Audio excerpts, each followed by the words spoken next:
What's up, y'all? In this video, we're going to talk about the lowly mortise thumb turn. That's right, the mortise thumb turn is most frequently encountered on narrow style commercial storefront doors like this.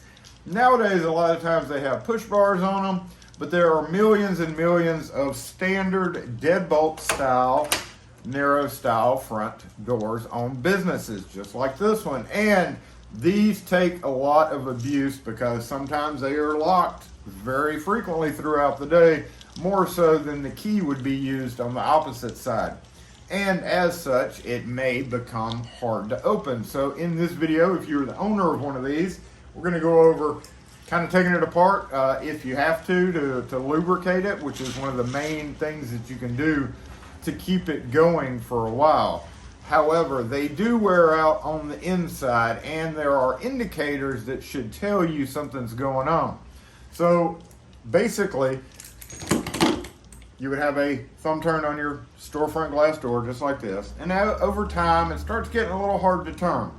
Now there is several mechanical problems that can happen with these locks, and it can actually happen with the inside of it. It can go bad.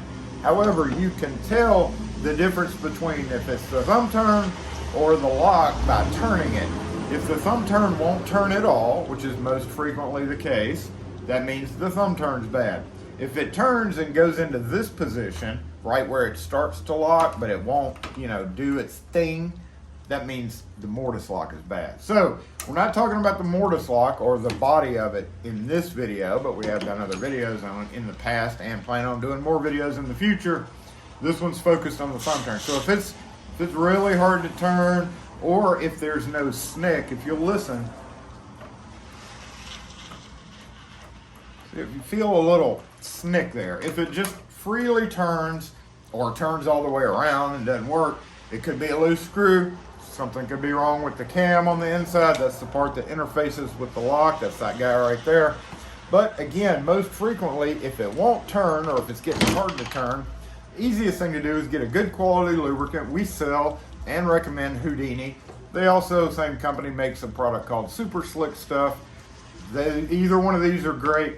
If you have WD-40 and that's all you have, then that'll work. TriFlow is a good one. It's easily found, a little bit more easily found than the Houdini is. Any good quality lubricant without graphite or anything in it will work fine for this purpose.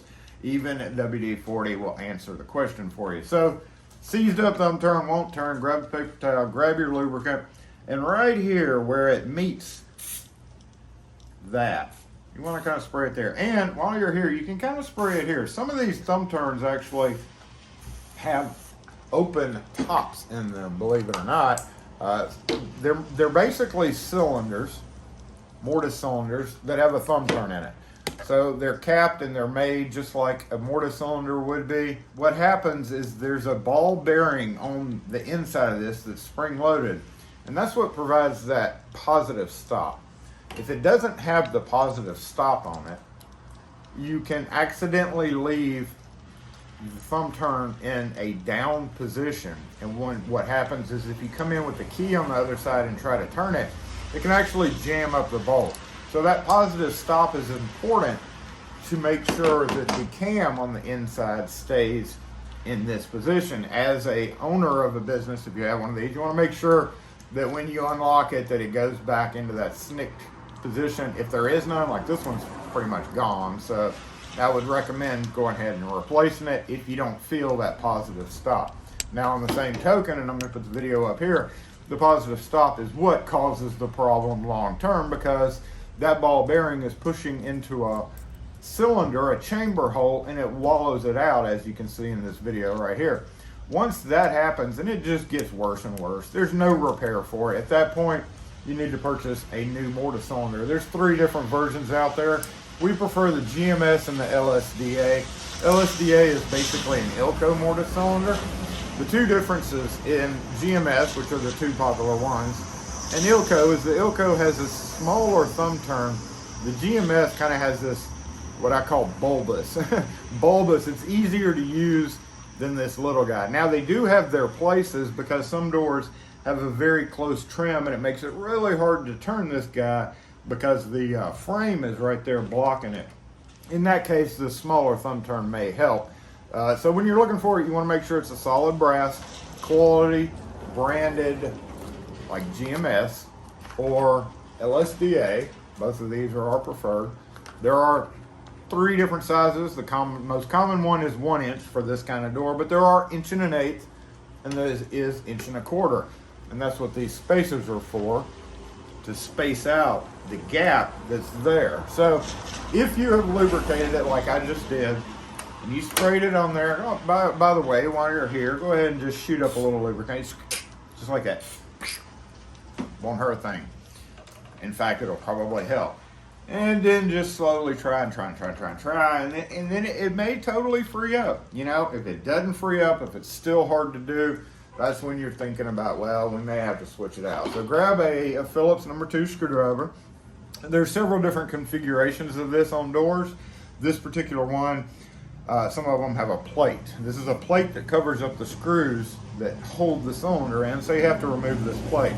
Some doors, especially double storefront doors, might only have 2 holes in it. That's even easier, because all you have to do then is take your appropriate flathead screwdriver and unscrew it. But in this case, we have this plate right here, which actually doesn't belong on this door. I'm just using it for an example. So we're gonna pop that off, unscrew, don't lose your screws, and bam, that's it. That's all you gotta do to take the plate off. Now, on screwdrivers, you do need a screwdriver with a small tip. If the tip is too big, it actually will get hard to turn. It'll mess up the threads right there, and it won't tighten down fully. So you do have to make sure, once you get this off and you see that screw, see this one's recessed really far. So if I was to try to use this guy, it would not work. So you do have to have the appropriate small flathead screwdriver to unscrew this. So what we would do is we would grab your screwdriver, put it in there. Now it also could be Allen wrench. You do see these pretty frequently. Almost always in the US it's going to be a standard like 5/64. It's one of the tiny Allen wrenches. So it's good to have a set of those just in case you run across that. You don't have to remove these. In fact, I advise you not to remove these screws completely, but just start backing it out and then wiggling your thumb turn until you feel it unscrew completely. Oh, there it goes. So we're going to stop right about there.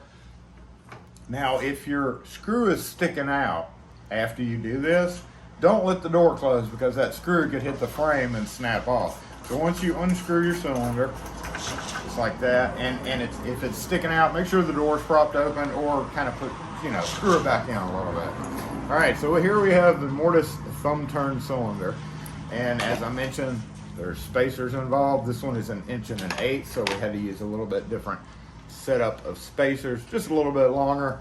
But the 1 inch usually takes a 1/4 inch spacer, the 1 1/8 inch usually takes a 3/8 inch spacer, which are all available from the same place that you're getting your mortise cylinders from. So in this particular case, hard to turn.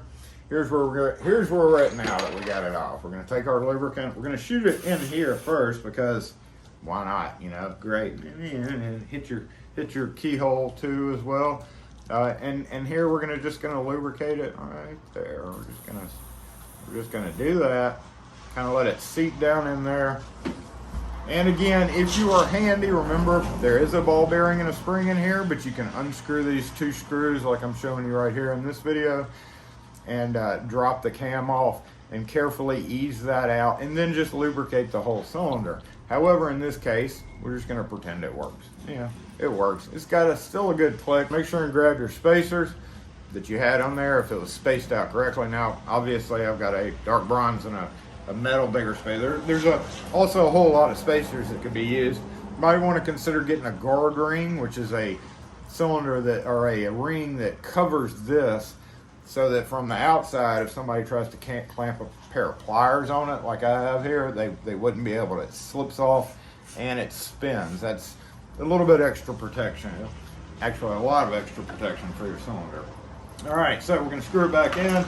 Now, if it didn't screw out easily and it won't screw in easily, you might need to loosen these 2 screws at the top and bottom, because if it's tightened down real hard or not quite right, it can actually bind up, cause this to be problematic. So if you have to loosen these 2 to make this screwing easier, then do so. Just don't forget after you get done to tighten those 2 screws back.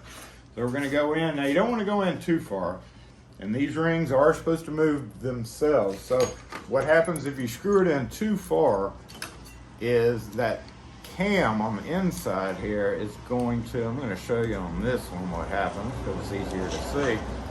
So you see this gap right here between this bar and the cam that turns. So if you tighten it down too far, and you see that, and it's weirdly hard to turn, then that means that cam is rubbing. You actually feel it right there. So if it's really tight like that, you need to back it off a complete circle.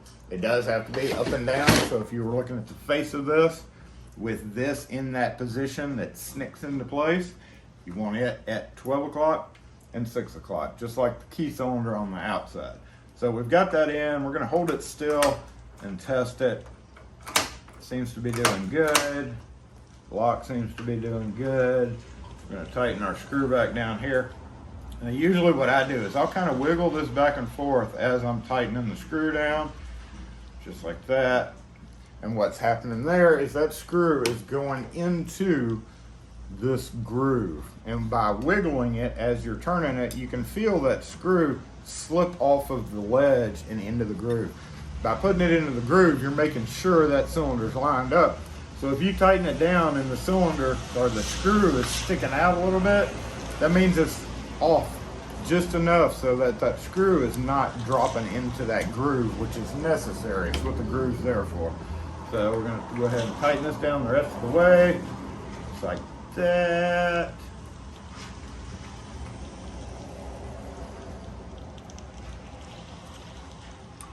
That tightened down a little bit too far. There we go. I'm going to check it. We're going to check our key and grab our faceplate and put it back on. So that is it on switching out your mortise thumb turn cylinder. Again, almost always you need 1 inch. That's the most commonly seen. But if you have extra spacers for some reason, it'll space it out. One good reason to use a longer cylinder, again, if the frame for some reason is projecting in the way, and if it sticks this way a little bit further, it may actually be easier for the person to use. So you might want to consider going with the longer cylinder if they have one of those old door setups that is problematic with it being super close to the frame.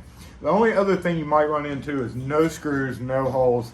In that case, it's the whole strip has to be popped off the door, and you have to lever it off with a flathead. It snaps into clips. Or it may have screws all the way up and down the door, and you have to take all those screws off and then pop it off. So either which way, that is pretty much it on your mortise thumb turn for narrow style storefront glass doors. If you have any questions or comments on this video, post them in the comment section, and we'll catch y'all next time.